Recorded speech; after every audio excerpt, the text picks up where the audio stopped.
ಉದ್ಯಮಿ CJ Roy ಸೂಸೈಡ್ಗೆ reason ಏನು ಎನ್ನುವುದನ್ನು ಎಸ್ಐಟಿ ಅಧಿಕಾರಿಗಳು ತಲೆಕೆಡಿಸಿಕೊಂಡು ದಿನಕ್ಕೊಂದು ಆಯಾಮದಲ್ಲಿ ವಿಚಾರಣೆ ನಡೆಸುತ್ತಿದ್ದಾರೆ. ಈ ಮಧ್ಯೆ ರಾಯ್ ಕ್ಯಾಬಿನ್ನಲ್ಲಿ ಪರ್ಸನಲ್ ಪೇಪರ್ ಸಿಕ್ಕಿದೆ. ಆ ಪೇಪರ್ನಲ್ಲಿ ಏನಿದೆ, ಎಸ್ಐಟಿ ಅಧಿಕಾರಿಗಳು ಈ ಬಗ್ಗೆ ಏನ್ ಹೇಳಿದ್ರು ನೀವೇ ನೋಡಿ.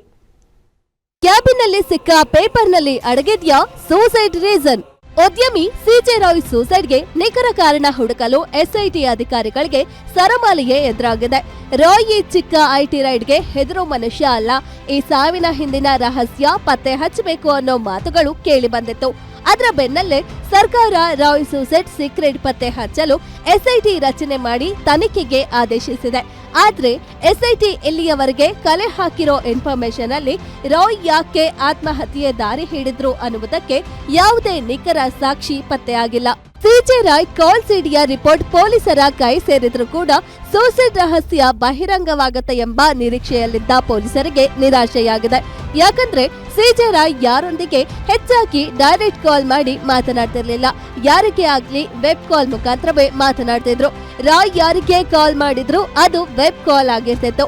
ಸದ್ಯ ಟೆಕ್ನಿಕಲ್ ತಂಡದಿಂದ ವೆಬ್ ಹಂಟಿಂಗ್ ಪ್ರಕ್ರಿಯೆ ಶುರುವಾಗಿದೆ. URL ನಂಬರ್ ಮುಖಾಂತರ ಕಾಲ್ ಲಿಸ್ಟ್ ತೆಗೆಯಲು ಪ್ರಯತ್ನ ನಡೆಯುತ್ತಿದೆ. ಇನ್ನು ರಾಯ್ ಕ್ಯಾಬಿನ್ನಲ್ಲಿ ರಾಶಿಗಟ್ಟಲೆ ಪೇಪರ್ಗಳು ಪೊಲೀಸರಿಗೆ ಸಿಕ್ಕಿವೆ. ರಾಯ್ ಅವರಿಗೆ ಪೇಪರ್ನಲ್ಲಿ ಬರೆದಿಡುವ ಅಭ್ಯಾಸ ಇತ್ತಂತೆ. ಹೀಗಾಗಿ ಈ ಪೇಪರ್ಗಳಿಂದಾನೇ ರಾಯ್ ಆತ್ಮಹತ್ಯೆಯ ರಹಸ್ಯ ಬಯಲಾಗುತ್ತಾ ಎಂದು ಸದ್ಯ ಪೇಪರ್ ವರ್ಕ್ ನಲ್ಲಿ ಎಸ್ಐಟಿ ಅಧಿಕಾರಿಗಳು ಮುಳುಗಿದ್ದಾರೆ. ರಾಯ್ ಸ್ಟೇ ಆಗಿದ್ದ ಹೋಟೆಲ್ನಲ್ಲಿ ಮಹಜರು, ಇಬ್ಬರು ಚಾಲಕರಿಂದ ಮಾಹಿತಿ ಕಲೆ ಹಾಕಿರೋ ಎಸ್ಐಟಿ. ಮತ್ತೊಂದೆಡೆ ಸಿಜೆ ರಾಯ್ ದುಬೈನಿಂದ ಬಂದ ವೇಳೆ ಉಳಿದುಕೊಳ್ತಿದ್ದ ಹಲಸೂರು ಲೇಕ್ ಸಮೀಪದ ಕಾನ್ರಾಡ್ ಹೋಟೆಲ್ನಲ್ಲಿ ಎಸ್ಐಟಿ ಸ್ಥಳ ಮಹಜರು ಮಾಡಿದ್ದಾರೆ. ಅದರ ಜೊತೆಗೆ ಕಳೆದ 3 ತಿಂಗಳ ಸಿಸಿಟಿವಿ ದೃಶ್ಯಾವಳಿಗಳನ್ನ ಒದಗಿಸಲು ಹೋಟೆಲ್ ಆಡಳಿತ ಮಂಡಳಿಗೆ ಸೂಚಿಸಿದ್ದಾರಂತೆ.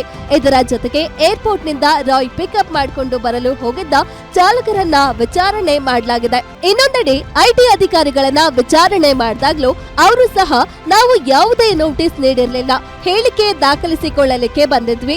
ಕಾರಿಳಿದು ಅವರ ಕಚೇರಿಗೆ ಬಂದ ರಾಯ್ ಐಟಿ ಅಧಿಕಾರಿಗಳನ್ನ ನೋಡಿ ಅವರತ್ತ ಕೈ ಬೀಸಿ ಹಾಯ್ ಆಫೀಸರ್ಸ್ ಎಂದು ಸ್ಮೈಲ್ ಮಾಡಿ ಹೋಗಿದ್ರಂತೆ. ಈ ರೀತಿಯಾಗಿ ತನಿಖಾ ತಂಡದ ಮುಂದೆ ಐಟಿ ಅಧಿಕಾರಿಗಳು ಹೇಳಿಕೆ ನೀಡಿದ್ದಾರೆಂದು ತಿಳಿದು ಬಂದಿದೆ.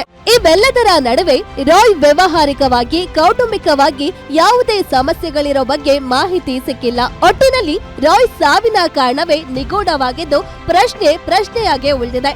ಇದರ ಉತ್ತರಕ್ಕಾಗಿ ಎಸ್ಐಟಿ ತನಿಖೆಯನ್ನ ಯಾವ ಅನುಮಾನಗಳಿವೆಯೋ ಆ ಆಯಾಮಗಳಲ್ಲಿ ತನಿಖೆ ನಡೆಸುತ್ತಲೇ ಇದ್ದಾರೆ. SK Manjunath, crime bureau, guarantee news.